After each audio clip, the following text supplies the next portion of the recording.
Welcome to the third and final part of Unit 4. In this portion, we're going to solidify what I've been kind of building towards in the last two parts, which is vector components. So, summarizing, all vectors have a magnitude and direction. They have a size and a direction associated with them. You can also view them as a sum of two vectors, one in the x direction and one in the y direction. And these two vectors are the vector components. Okay, so just clarifying, if I have a standard xy coordinate system and a vector, doesn't have to be a position, doesn't have to be a velocity, doesn't have to be acceleration, it can be any vector whatsoever. So I'm going to call it A for just a random name. Then I can look at that vector A as the sum of two other vectors. One that is parallel to the x-axis, so if I drop a perpendicular from the tip down to the x-axis, that determines the length of it there. The x component is usually a whatever the vector name is with a subscript x. And then a y component, which goes upward, parallel to the y-axis. And so now I can write that the vector A equals AY plus AX, or AX plus AY, however you want to write it. Okay, and again, these two pieces are the components. Okay, if you know the magnitude, so if you know the size and direction of your main vector, then you can find the components using sine, cosine, and tangent, because when we say we know the direction here, what we are saying is we know an angle. Okay. If you know the components, if I know AX and AY, then I can find the magnitude using Pythagorean theorem, and I can find the direction, and again here we're talking about an angle, using sine, cosine, or tangent. Okay, so really quick, I wanted to return to the simulation that we looked at back all the way in part 1. And I mentioned, hey, look, we can draw the components here. So here I have a vector S, and it tells me Sx is a length of 8, and the y component is a length of 15. I can look at the vector B, and it tells me its components, a vector of length 8 along the x-axis and a vector of length of 6 along the y-axis. If I look at C as it's drawn, C has no x component because it is strictly along the y-axis. So in this case, the size of the vector C equals the size of the component. In no other case did I have the size of the total vector equaling either component. If I have a vector B that doesn't point this way, but instead points the other way, notice it changes the sum. But now I have a component that is negative, because in order to do this vector B, I have to go along the negative x-axis. But the magnitude of B is still a positive number, because the magnitude of a vector is a number without a direction. So it never has a sign associated with it, if you will. Okay. If I change the vector C so it's just along the x-axis, now my y component is 0, my x component is a positive 13, and the overall magnitude is 13. I'm going to encourage you to come and look at this simulation and play around with it a little bit to see how things work.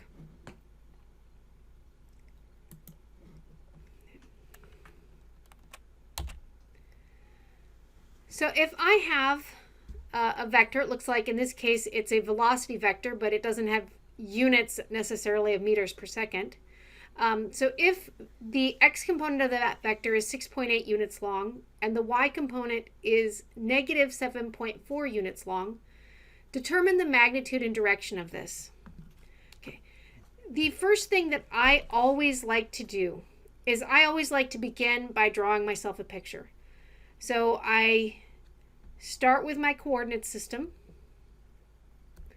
The x component is 6.8, so I'm going to label my axes because that's always a good thing to do. I'm going to draw the x component, in this case in red, going along the x-axis. So there is Vx. Switch colors and do the y component parallel to the y-axis. It's just a little bit longer than the x component, so that's what I'm going to do to the best of my abilities. And it goes downward. Why does it go downward? Because of that negative sign right there. So this is Vy. Then V, I'll do in blue because I haven't used V yet, or haven't used blue yet, goes from the tail of the first vector to the tip of the second, so it points down and to the right into the fourth quadrant like this. Okay. I can find the magnitude of V now with the Pythagorean theorem. Okay, notice that my right angle for this triangle that's red, green, and blue is right there. So 6.8 squared plus negative 7.4 squared. I don't know why I have an extra set of parentheses, but I do, so there you go. So 6.8 squared plus 7.4 squared. This gives me that V squared is 101, and I didn't write it up here, but this is whatever the units are up there squared. So to find V, I now need to take the square root of all of that, and you get 10.05 units. Oh, not a vector, so get rid of that symbol. So now I know the magnitude. It's 10 units long, or 10 and a little bit. Now I need to find an angle. Okay, it makes sense to do this angle because that's the one that's relative to the positive x-axis and inside the triangle. Technically, since we know V, we could use sine, cosine, or tangent. By preference, I prefer to use tangent in this case. And the reason for that is to use sine or cosine, I have to rely on my ability to have properly calculated V. On the off chance that I screwed it up somewhere, if I used sine or cosine, that goof would carry forward and also result in me getting the angle wrong. If I use tangent, I'm only relying on the information I was originally given. So that's why I do that. So tangent of the angle is the side opposite. In that case, it's Vy, divided by the side adjacent, which is Vx. So that means we have negative 7.4 divided by 6.8 for the tangent of theta. That ratio, 7.4 divided by 6.8, is negative 1.09.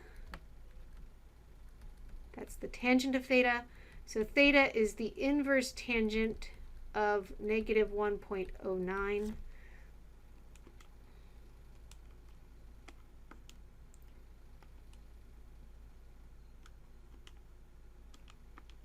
Sorry, I screwed up punching it into my calculator. And that tells me that theta is a negative 47.5 degrees. That's a negative sign there. Okay, why does it come out as negative? Okay, by sign convention, if I have my positive x-axis here and I measure an angle going around counterclockwise, this is a positive angle.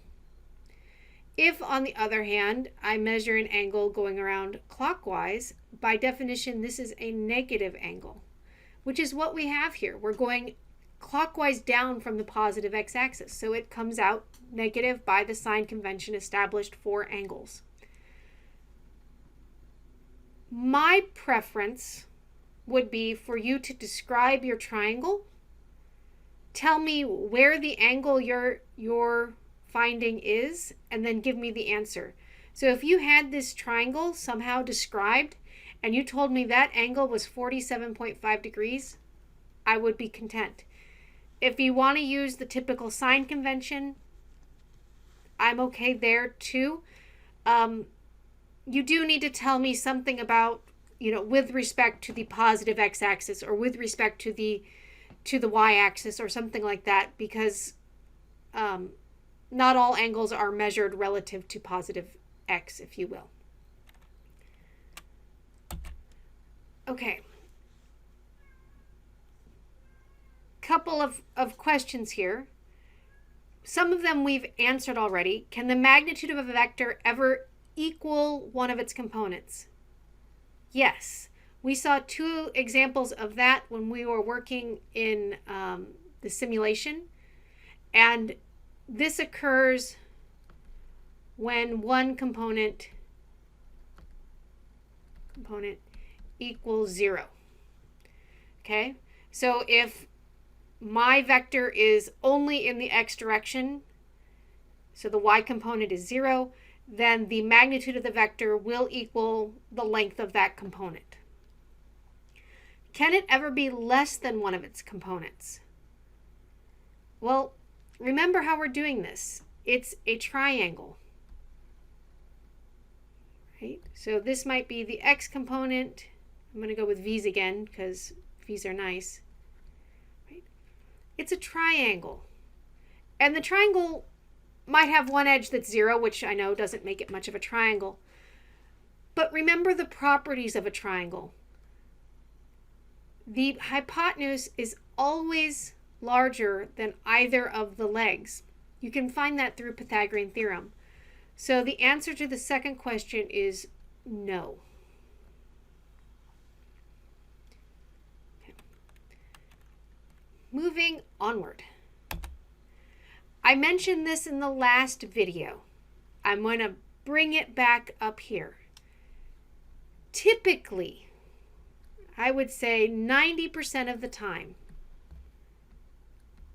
you will have a vector and it might be going like this, and there's your angle theta relative to the x-axis. Or you might have another vector where it's going like this, and here's your angle relative to the x-axis. 90% of the time, that's what you have. And when you're dealing with this situation, then the y component is always on the side opposite of the triangle for that vector, or side opposite the angle in that triangle. The other 10% of the time,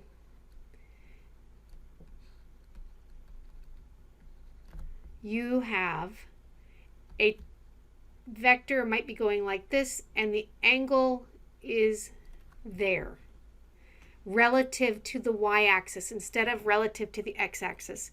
And now if you look, that component, color I haven't used yet, let's try black. The y component is right here, and that's on the side adjacent. Over here, you could write that the sine of theta was the y component divided by the magnitude. And 90% of the time, that is what you want. But there is that other 10%. And that other 10% tells us that the cosine of the angle equals the y component dividing by the magnitude. And it all depends on how the angle is defined and how you've set things up. Therefore, I am going to encourage you not to memorize, because obviously memorization can lead you down the wrong path. Instead, what you should do is always draw the triangle. Set up your coordinate system. Draw your triangle, label your angle, figure out where your components are, and then go back to the definitions of sine, cosine, and tangent. Sine is the side opposite the angle divided by the hypotenuse. Cosine is the side adjacent of the angle divided by the hypotenuse. Tangent is the opposite side divided by the adjacent. If you go back to the definition every time, then you're not going to make this mistake. Okay. We know how to do vector addition graphically. You can also do vector addition by components. So let's define two vectors, just random. So I'm going to define the vector A, which equals AX plus AY, where AX is, say, 6 and AY is -4. And I'm going to define a vector B, which equals BX plus BY, where BX is 3 and BY is 12. I can now define a vector C, which equals CX plus CY. Okay. But it also equals the vector A plus B. Okay. Which means it equals AX plus AY plus BX plus BY. And this looks really complicated, but it's not as complicated as you think, because all the X stuff has to equal each other. So CX has to equal AX plus BX, and CY has to equal AY plus BY. So now I can come up and say, AX is 6, BX is 3, so this is 6 plus 3, and CX is 9, and CY is going to be -4, and BY is 12, so that's -4 plus 12, and that equals 8. Okay, so now I'm going to pull back up this guy. I'm going to get rid of the sum for a minute. And now I'm going to try to set up the vectors that we just had. Okay, so, pardon me, I need to remember the numbers. So this one should have an x of 6 and a y of -4. So that, I know it's called B now, but that is our vector A that we had originally. And B was 3 and 12. Okay, so there's our vector A at 6, -4. Here's our vector C at 3, 12. I don't even have to move them together. I can just hit the sum, which gives me this. And I can look at the sum has an x component of 9 and a y component of 8, which is exactly what we found by components here. Okay. Let's keep those same two vectors. Regrettably, I can't copy and paste them onto the next slide, but let's keep with them and look at how we do vector subtraction. So if I remember correctly, AX was 6 and AY was -4, and BX was 3 and BY was 12. Okay. So now I'm going to define a vector D, which equals A minus B. And just like before, that means I can, that was a B that popped up when it should have been a D. I can look at subtracting just the X pieces to get the X component of D, and I can look at subtracting just the Y components to get the Y component of D. Okay, so 6 minus -4 gives me an X component of 10, and I just did that wrong. Let's try this again. 6 minus 3 gives me an X component of 3, and -4 minus 12 is a Y component for D of -16. And now let's come back over to here, And look at how that happens here. I want to take this vector, which is 6, -4, and subtract off that vector. To do the subtraction, what I need to do is flip this vector by 180 degrees. So instead of having 3 and 12, I have -3 and -12. Okay. Now I can think of it as b plus -c, and that gives me an answer of 3, -16, which is exactly what I had here once I fixed my little goof up. That concludes Unit 4. And in the next unit, we're going to take what we've learned here about vectors and components and using the trig and apply it to two-dimensional projectile motion.